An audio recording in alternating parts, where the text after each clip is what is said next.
Donc on revient au local. Enfin, là, c'est ici ? Oui. C'est la dernière. Yanis Cousin, qui nous vient de Brest. Caractérisation de l'interaction neurone-kératinocyte dans la formation, le maintien et la restauration de la barrière cutanée.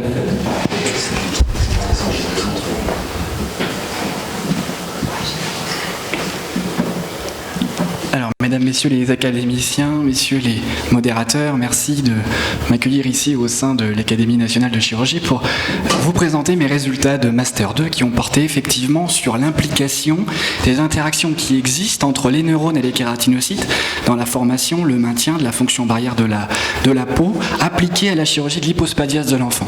Ce travail a été réalisé au sein du laboratoire Lien qui tient son nom du fait de son interdisciplinarité au carrefour entre les neurosciences, la dermatologie, la pathologie cellulaire et la chirurgie pédiatrique. La fonction barrière de la peau, c'est l'objet principal de cette étude. Elle permet la régulation entre les échanges de l'extérieur de l'organisme avec le secteur intravasculaire. On sait d'ores et déjà que l'innervation, dans son sens large, à l'échelle de la peau, participe à l'organisation de l'épiderme, au renouvellement cutané et à l'homéostasie, aux équilibres qui génèrent la fonction barrière de la peau. La participation neuronale dans la formation, la restauration et le maintien de cette fonction barrière n'est pas très bien établie dans la littérature. Permettez-moi maintenant d'introduire l'objet de cette étude qui porte sur les protéines de jonction qui sont le reflet de la cohérence tissulaire, c'est-à-dire de la jonction entre deux cellules conjointes, ici les briques de la peau, les kératinocytes. Au premier rang desquels on retrouve les jonctions serrées avec le zonula occludens qui est sur la partie intracellulaire qui fait partie des jonctions serrées, tout comme les claudines 1 qui établissent un véritable filet comme un velcro au pôle apical des kératinocytes. La deuxième famille de protéines de jonction à laquelle on s'est intéressé sont les protéines de jonction adhérentes, au premier rang desquelles on a retrouvé le dimère transmembranaire de cadérine épithéliale et la molécule de jonction adhérente de type 1 qui, elle, génère, si on veut filer la métaphore de cordonnerie, des sortes de lassages entre deux cellules conjointes. On s'est également intéressé à d'autres types de protéines, les protéines qui forment l'architecture complexe des desmosomes, qui, eux, agissent comme des véritables ventouses au pôle basal des kératinocytes, avec la desmocholine et la desmogléine en bleu et orange sur le schéma. On a également recherché dans les kératinocytes des marqueurs de différenciation, la loricrine et l'involucrine, exprimés différemment selon le degré de différenciation du kératinocyte. Il faut savoir que plus le kératinocyte est proche du derme, plus il prolifère, plus il évolue dans la vie et plus il remonte à la surface de la peau, il va finir par mourir pour former la couche cornée qu'on voit bien sur le schéma.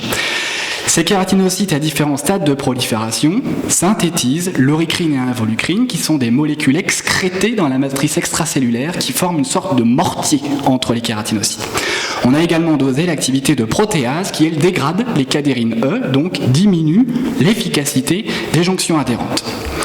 Je vous ai mis ici un papier de l'équipe lyonnaise dirigée par le professeur Pierre Mourican qui explique en partie la physiopathologie de l'hypospade par ces équilibres qui existent entre les protéines de jonction et les enzymes de dégradation de la matrice extracellulaire.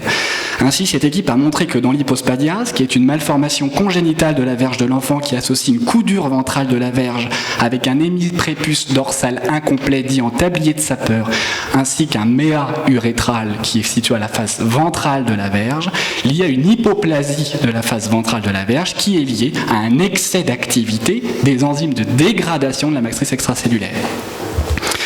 Voici une technique de réparation de l'hypospadias, la technique ici de Koyanagi. On a également d'autres types de techniques qui utilisent des lambeaux cutanés pour former un néo-urètre tubulisé ou patché sur la plaque urétrale déjà existante, dite en onlay. Ce sont des techniques assez anciennes qui sont grévées d'un fort taux de complications, notamment de fistules, qui pourraient être liées à un trouble de la perméabilité des lambeaux cutanés utilisés.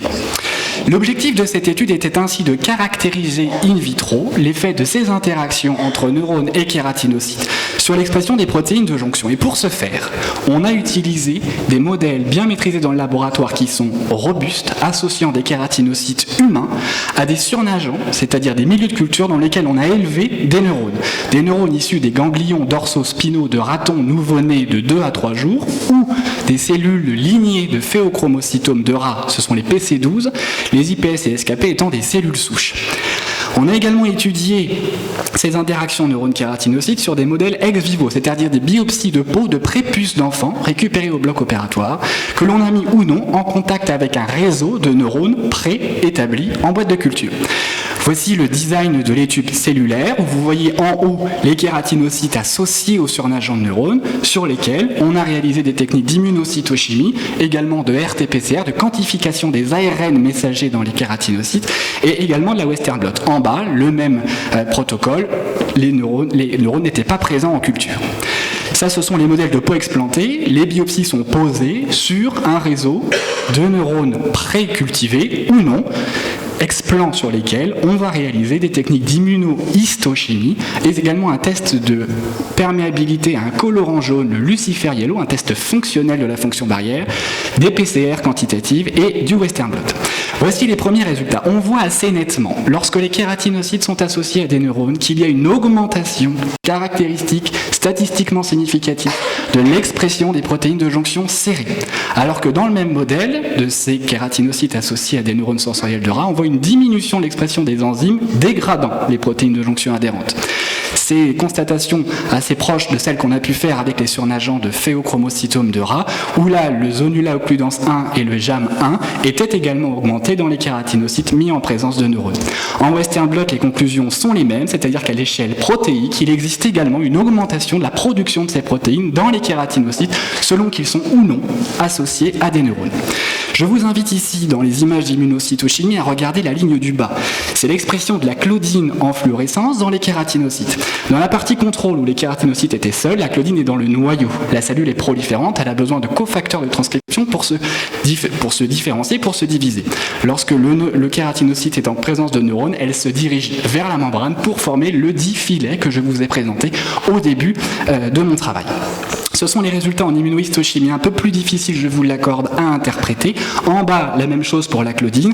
On voit que la fluorescence de cette claudine 1 est peu importante dans les couches de l'épiderme. L'épiderme, ce sont toutes les cellules qui sont situées entre la couche cornée ici qui trappent le colorant fluorescent.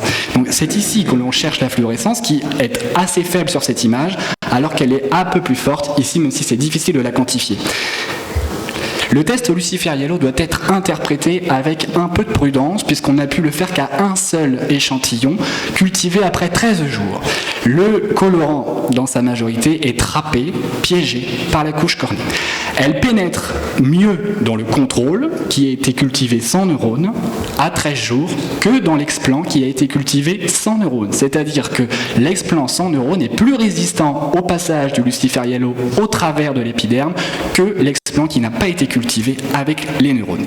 Autrement dit, on a pu prouver l'augmentation de la transcription, c'est-à-dire la quantité d'ARN messager, et de la traduction, c'est-à-dire de la quantité de protéines de jonction dans des kératinocytes humains en présence de neurones de rat. C'est un modèle hétérotopique.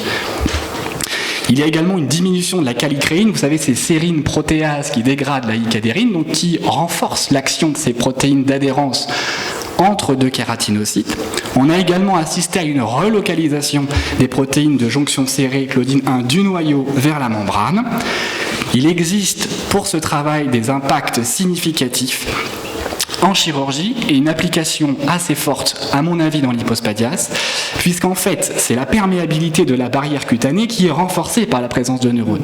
Les techniques de Koyanagi, de Duquette, de Braca utilisent des lambeaux extrêmement fins de prépuce, qui sont suffisamment fins pour, à mon avis, supprimer l'ensemble des afférences nerveuses, qui ainsi augmentent le risque de dyscohésion intercellulaire et de diminution de l'imperméabilité des lambeaux. D'où l'importance de la fréquence des fistules des néo-urètres faits avec de la peau. Il faut ainsi respecter, préserver l'innervation des lambeaux cutanés, et c'est vrai pour toutes les greffes utilisées. Je trouve qu'on la méprise un peu trop au vu de la vicariance vasculaire qui, elle, est largement respectée. On ne fait pas d'anastomose nerveuse dans nos greffes, que ce soit de la peau ou d'autres types d'organes. Il faut ainsi respecter cette innervation pour améliorer la qualité des cicatrices post-opératoires et la rapidité de la récupération et de l'atrophicité des greffons. L'importance de ce travail me pousse à essayer d'identifier des médiateurs qui pourraient être impliqués dans ces interactions, des médiateurs solubles, et qui pourraient se substituer momentanément, en tout cas jusqu'à ce que la repousse nerveuse soit efficace, à l'action de ces neurones sur les kératinocytes pour avoir des lambeaux cutanés, notamment des néo-urètres, qui soient imperméables et qui limitent le risque de fistule qui, dans l'hypospade proximale de l'enfant, approche les 50%. Merci de votre attention. Merci beaucoup de la clarté de cette présentation et puis partie quand même de l'hypospade pour arriver à tirer des conclusions qui vont engendrer d'autres choses. C'est des réflexions qui sont très intéressantes. Est-ce que quelqu'un a des commentaires ?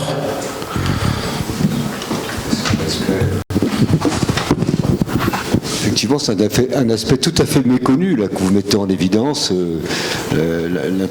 l'importance des neurones dans la cicatrisation finalement, puisqu'on tient compte de la vascularisation, mais pas vraiment de